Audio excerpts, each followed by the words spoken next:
धन्यवाद, बहुत बहुत धन्यवाद आपको। धन्यवाद सभापति महोदय। मैं आपने मुझे मौका दिया इसके लिए धन्यवाद।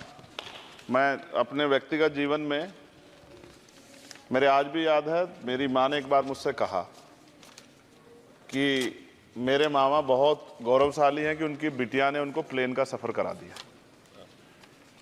क्योंकि हम गांव से आते हैं, किसान परिवार से हैं, तो हर चीज़ की हमारे लिए अहमियत है। मैंने भी ये तय किया था कि मैं अपनी सैलरी से अपनी माँ को एक बार हवाई जहाज का सफ़र ज़रूर कराऊंगा। अब हालात ऐसी हैं, आप बेहतर जानते हैं, हमने देश भी जानता है, सब लोग जानते हैं कि गरीब आदमी हवाई जहाज में सफ़र नहीं कर सकता। प्रधानमंत्री जी तो कहा था बहुत दिन पहले कि चप्पल वाला जो है हवाई जहाज में सफ़र करेगा, लेकिन आज हालात ऐसे, किराया भाड़ा इतना बढ़ गया है, ये नीतियाँ हैं उसकी वजह से, कि गरीब आदमी सफ़र नहीं कर सकता है। गरीब आदमी तो ट्रेन में एसी के डब्बे में सफ़र नहीं कर सकता, इस तरह के हालात। तो मेरी मंत्री जी से मांग है कि कोई व्यवस्था ऐसी की जाए कि जो करोड़ों महिलाएं देश की हैं, करोड़ों परिवार ऐसे जिन्होंने सपना ही देखा हवाई जहाज को जाते, उनको भी एक बार मौका मिले कि हवाई जहाज का सफ़र कर लें। तो अगर किराया सस्ता होगा तो शायद वो प्रयास कर सकते हैं, उनके बच्चे प्रयास कर सकते हैं। साथ साथ वायु यात्रा में सेफ्टी सिक्योरिटी का बहुत ज़्यादा ध्यान रखने की जरूरत है। कई बार हादसे हुए हैं, कई चीज़ों पर हमें गौर करना है।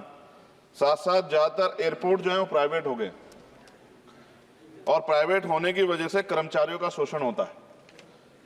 कर्मचारियों की, क्योंकि हमारे यहाँ बेरोजगारी बहुत है, तो कर्मचारियों को वहाँ काम करने में जो सैलरी मिलती है उसमें एक बार का टिकट भी नहीं आता कई जगह पे। तो मेरी आपसे ये आग्रह है कि जिन लोगों जो प्राइवेट हो गए वहाँ भी सैलरी कम से कम न्यूनतम वेतन इतना होना चाहिए 20,000 रुपये, कि वो अपने परिवार का भी और सफ़र भी वो कभी कर ले, ऐसा मौका भी उन्हें मिलना चाहिए।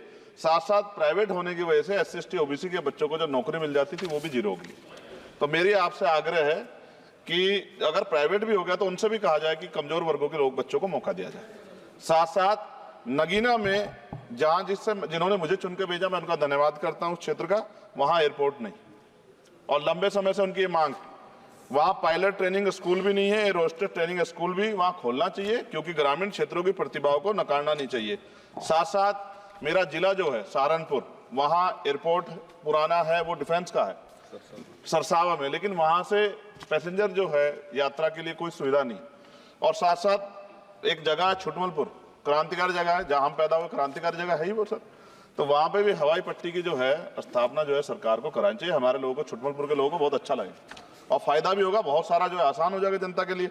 और सुबह से हम प्रयास कर रहे हैं सर कि हमें बोलने का मौका दिया। यहाँ छोटी पार्टियों के लिए थोड़ी समस्या है और 2.5 घंटे इंतजार का मौका मिल रहा है। मैं भाजपा के साथियों को याद दिलाना चाहता हूँ, एक समय था कि आप पे भी 2 मेंबर ऑफ पार्लियामेंट थे। आज आपकी सरकार है, आपको तीसरी चौथी बार मौका मिला है। अगर हम लोग भी ज्ञान की कमी थोड़ी है किसी में, ऐसा तो रानी के पेट से ही राजा पैदा होता है या कोई माँ के पेट सीख के आता है। हम तो संघर्ष करके आए 15-15 साल। तो जब हमें मौका नहीं मिलेगा, अपनी बातें रख पाएंगे, तो हमारी बात कैसे पहुंचेगी। साथ साथ मेरा आपसे आग्रह है, ये मेरी मांग नहीं है, ये पंजाब के लोगों की मांग है। देश के प्रधानमंत्री जब कह के आए थे पंजाब में, कह के आए थे पंजाब में कि जब आदमपुर एयरपोर्ट का नाम जो है सतगुरु रविदास जी महाराज के नाम पर करने के लिए कह के आए थे प्राइम मिनिस्टर। आप पता करा लो, ऑन रिकॉर्ड है, प्राइम मिनिस्टर ने अपनी स्पीच में कहा जब पंजाब गए कि हम इस जालंधर में जो एयरपोर्ट है आदमपुर में, कि हम उसका नाम सतगुरु रविदास जी महाराज के नाम पे करेंगे।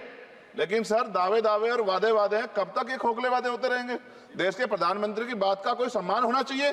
क्या सरकार, ये मंत्री जी नहीं सुनना चाहते, या फिर उन्होंने झूठा वादा कर लिया, इन पे भी ध्यान देना चाहिए। लेकिन साथ साथ मेरी मांग भी है, मैं पुनः इस बात को दोहराऊंगा सर, कि गरीब लोग, मैं गांव में जाता हूं, मीटिंगों में जाता हूं, पूछता हूं महिलाओं से, कभी हवाई जहाज सफर किया। मैं लाखों लोगों से मिल चुका, आज तक गरीबों ने हाथ नहीं उठाया सर कि उन्होंने हवाई जहाज का सफर किया, हेलीकॉप्टर का भी नहीं किया है। क्योंकि सर इस देश में आर्थिक गैर बराबरी बहुत बड़े पैमाने पे है। गरीब पैदा होता है, मर जाता, ना अच्छा इलाज मिलता, ना सुविधाएं मिलती, बस उसका जीवन है कि वो पैदा हो गया, ऐसा लगता है मजबूरी में पैदा हो गया, उसको पैदा ही नहीं होना चाहिए था। इस देश में कमजोर वर्गों के लोगों का भी सम्मान होना चाहिए, उनको अवसर मिलना चाहिए। सरकार की योजनाओं में गरीबों की हिस्सेदारी होनी चाहिए, इस बात का ध्यान जो है सरकार को रखना चाहिए। और अगर सरकार नहीं रखती है तो वो सरकार सर गरीबों की नहीं हो सकती है। नौजवान जो है मंत्री सरकार ने दिए हैं, और मुझे उम्मीद है कि एक नौजवान दूसरे नौजवान के दर्द को और गरीबों के दर्द को और ग्रामीण क्षेत्रों के दर्द को समझेगा। और मुझे भरोसा है आपके ऊपर, आपकी शैली के ऊपर, क्योंकि पिछली बार भी विषय उठा था। हम जाते हैं सब लोग कि आप आप इस बात को इस बार सफल करने में कामयाब हो जाएंगे। मेरी मंगल कामनाएं भी है कि कोई गरीब परिवार आपको प्रार्थना करे, दुआएं करे कि आपने उनको ये मौका दिया। वरना आदमी पैदा होता है भारत में और गरीबी में मर जा, हजारों साल चला, अब भी आजादी के 75 साल बाद भी अगर ये नहीं हो पा रहा है तो इस पे हमें गौर करना चाहिए कि क्यों नहीं हो पा रहा। कई सीनियर साथी हमारे यहाँ हैं, मैंने उनको प्लेन चलाते हुए देखा, मेंबर ऑफ पार्लियामेंट होते भी। मेरा विश्वास है कि अगर इधर से भी और इधर से भी सब लोग जनता के विषय में सोचेंगे तो जनता की जिंदगी आसान होगी, जो कि अभी नजर नहीं आती। और मैं फिर आपसे आग्रह करूंगा, आप चेक कराइए, SC ST OBC के बच्चों को वैसे ही नौकरी नहीं मिल रही है, और जब ये पूरा सेक्टर प्राइवेट हो जाएगा तो क्या रिजर्वेशन करेंगे हम लोग? क्या फायदा रिजर्वेशन का? जब SC ST OBC के बच्चों क्या रिजर्वेशन का फायदा? गाली तो खाते हैं इस नाम पे, लेकिन रिजर्वेशन ही कहां मिलेगा जब सब प्राइवेट हो जाए? प्राइवेट वाले कहां दे रहे हैं? तो उनको कहिए कि प्राइवेट सेक्टर में मैं विधेयक लेके आया, निजी विधेयक, कि प्राइवेट सेक्टर में SC ST OBC के बच्चों को मौका मिलना चाहिए। सुप्रीम कोर्ट का एक ऑर्डर आज चर्चा हुई इसमें कि भाई क्रिमिलेयर होगी। कितने अरबपति बने आप लोग? कितने लोगों पे हवाई जहाज बताइए SC ST के लोगों पे? कितने लोगों पे हेलीकॉप्टर बताइए आप?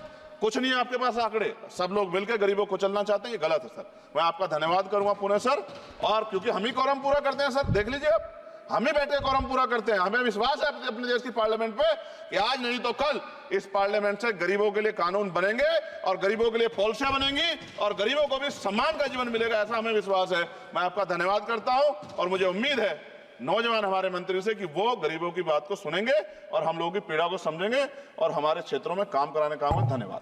श्री रविंद्र